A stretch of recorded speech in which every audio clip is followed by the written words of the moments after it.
Hi, I'm Simone Bergen, and I just thought it'd probably be easier to probably do a video really and tell you why I've set up this page. There's a personal reason and a work angle. The work has got nothing to do with this page, and I'm not ever trying to tell you anything on here. It is purely a page for women of a certain age, and that could be over 40. I mean, even from mid 30s, really, it's nice to get engaged with. But right through that kind of perimenopause, menopausal kind of age group.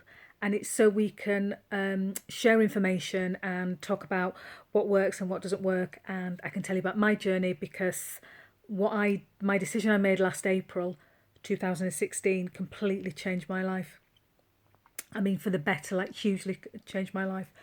And I think we don't talk about menopause. We definitely don't talk about it in the workplace. And my background is employee branding, at agency side and client side, that I've done for years and years and years.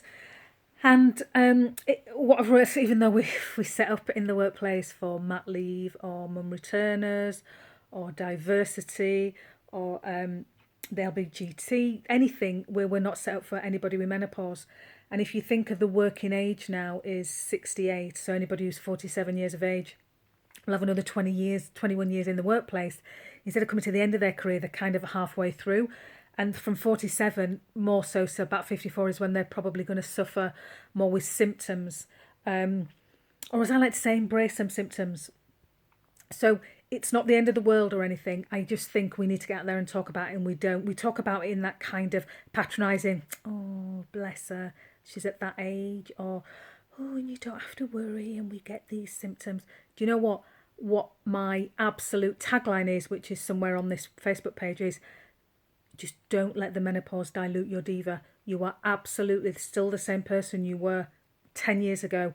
You're just going to struggle for a little while. And maybe you're not, maybe you're going to sail through it.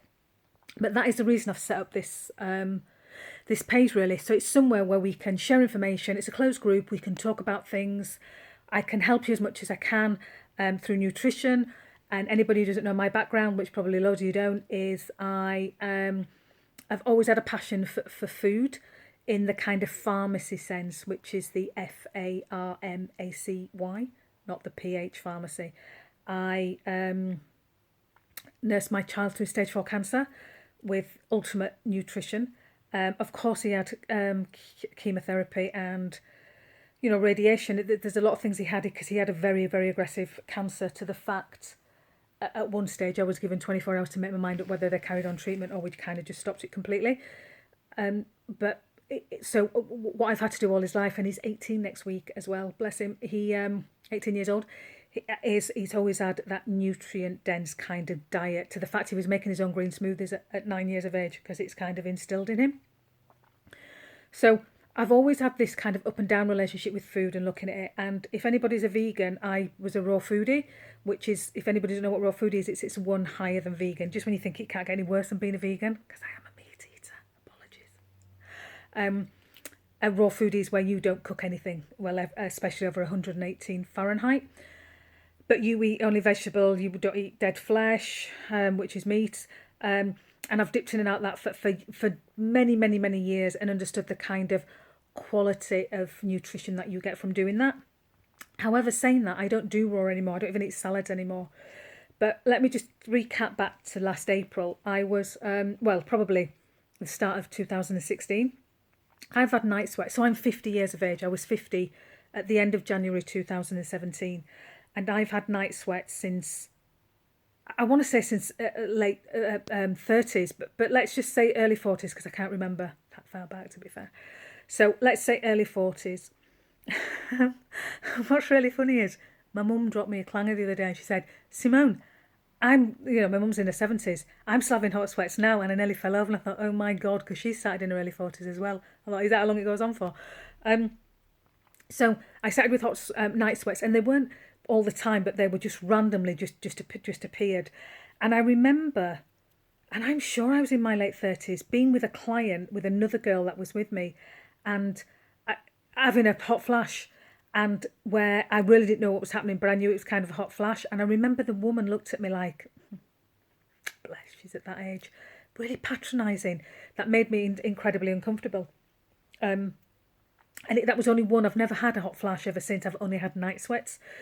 So when I got to probably 46, 47, 48, everything kind of increased. Sore boobs, like you can't wear a bra. You just want some big hand to cup them and walk behind you and just let them loose but keep them supported kind of pain.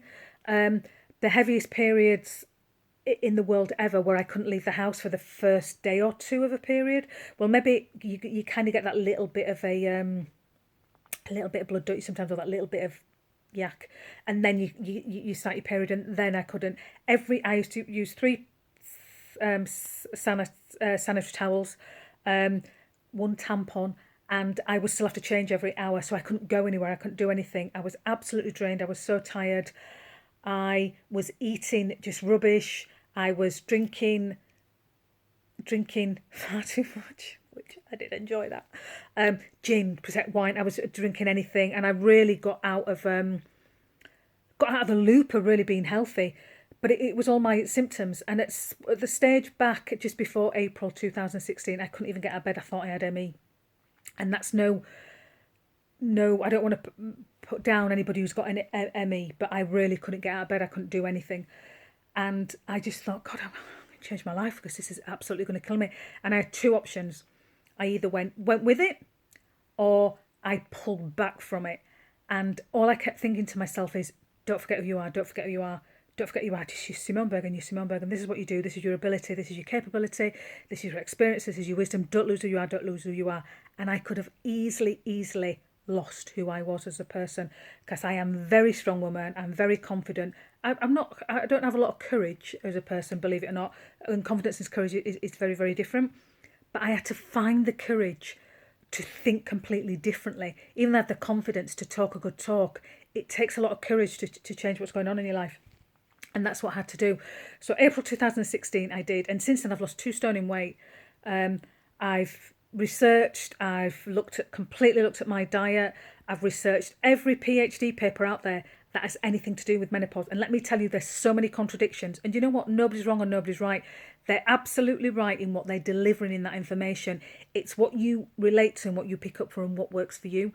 And what works for me won't necessarily work for you, but I have absolutely tools and solutions that are going to help you tenfold. And this is all about us doing this and sharing this information, because we're women of a certain age. It's not going to cost anything for any of us. It's going to cost us time, bit of passion. And as I go along, I'm going to do videos for you, and I'm going to do some live Q&As, and I'm going to tell you every little change I made, because right now at 50 years of age, I don't have 1 symptom. I still have periods every month. My only last saving symptom was sore boobs, and for the last 2 months I haven't had sore boobs. So I've absolutely eradicated all my symptoms. I've not had 1 night sweat since the end of March, start of April this year. I don't have hot flashes. I don't have mood swings. Well, let's be fair, I do have mood swings, but they're nothing to do with nothing to do with my hormones. I do get a little bit tearful sometimes, but like, it's a milestone. It's Alfie's 18th birthday next year, and that's a big emotional milestone for me. So I kind of just go with it that it's emotional rather than, oh, it's my hormones. So vaginal dryness, depression, anything. I've got more energy than I know what to do with. I don't shut up. I'm on the go all the time. I train. I was going to say 6 days a week, but it's actually just up to 7 days a week now, because I'm on a body transformation. I am absolutely dug deep. I found the courage to do it, and I'm transforming myself. I don't want to maintain it once I'm there. I kind of want to step back from it, because I like women with a bit of meat on them. I like women, voluptuous women, and I don't want to lose being a woman because of it. But what I've done is, all the way through this, I've not lost who I have. I've not lost my diva. I've not lost anything. And I'm going to take you through my journey of how I've done it, because there's so many hints and tips that you could just take on board. You can sleep through the night. Your skin will stop itching. If you've got vaginal dryness, which I never suffer from myself, that will clear up. Your hot flashes, your night sweats, so many things. I'm going to give you natural remedies to sort this, and we could just do it together, and we'll share our information. And if anybody's on HRT or any medication, which personally I don't believe in, it's not something I'd want to do, I'm really interested in how you feel on it, because I've got no experience of it. So I'm not and pooing it all out the window. I just have no experience of it. But keep in touch. Let's just start talking, and I'll start doing more videos.